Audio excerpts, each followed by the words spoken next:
జిల్లాకు తలమానికమైన ఇఫ్కో కిసాన్ సెజ్ అభివృద్ధిలో కీలక ముందడుగు పడిందని, జిల్లా సమగ్రాభివృద్ధి లక్ష్యంగా యువతకు ఉద్యోగావకాశాలే ధ్యేయంగా ముందుకు సాగుతున్నామని నెల్లూరు పార్లమెంట్ సభ్యులు వేమిరెడ్డి ప్రభాకర్ రెడ్డి అన్నారు.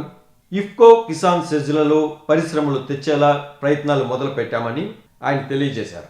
ఈ మేరకు మంగళవారం ఢిల్లీలో IFFCO Kisan SEZ chairman Dilip సంఘాని, IFFCO CEO doctor Uday Shankar అవస్థిని ప్రత్యేకంగా కలిశారు. ఈ సందర్భంగా ఆయన మాట్లాడుతూ, నెల్లూరు జిల్లా కోవూరు అసెంబ్లీ నియోజకవర్గం పరిధిలోని ఇఫ్కో కిసాన్ సెజ్ కోసం సేకరించిన 2777 ఎకరాల్లో అభివృద్ధి, ఇఫ్కోలో పరిశ్రమలకు ప్రధాన అవసరాలైన విద్యుత్, నీరు, భద్రత వంటి వస్తువులు కల్పించేందుకు 300 కోట్ల రూపాయల వ్యయంతో మౌలిక సదుపాయాలు కల్పించామన్నారు.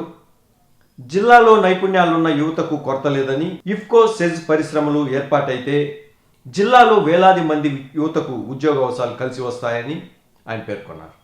జిల్లాకు తలమానికమైన ఇఫ్కో కిసాన్ సెజ్ అభివృద్ధిలో కీలక ముందడుగు పడిందని, జిల్లా సమగ్రాభివృద్ధి లక్ష్యంగా యువతకు ఉద్యోగావకాశాలే ధ్యేయంగా ముందుకు సాగుతున్నామని నెల్లూరు పార్లమెంట్ సభ్యులు వేమిరెడ్డి ప్రభాకర్ రెడ్డి అన్నారు. ఇఫ్కో కిసాన్ సెజ్లలో పరిశ్రమలు తెచ్చేలా ప్రయత్నాలు మొదలుపెట్టామని ఆయన తెలియజేశారు. ఈ మేరకు మంగళవారం ఢిల్లీలో IFFCO Kisan SEZ chairman Dilip సంఘాని, IFFCO CEO doctor Uday Shankar అవస్థిని ప్రత్యేకంగా కలిశారు.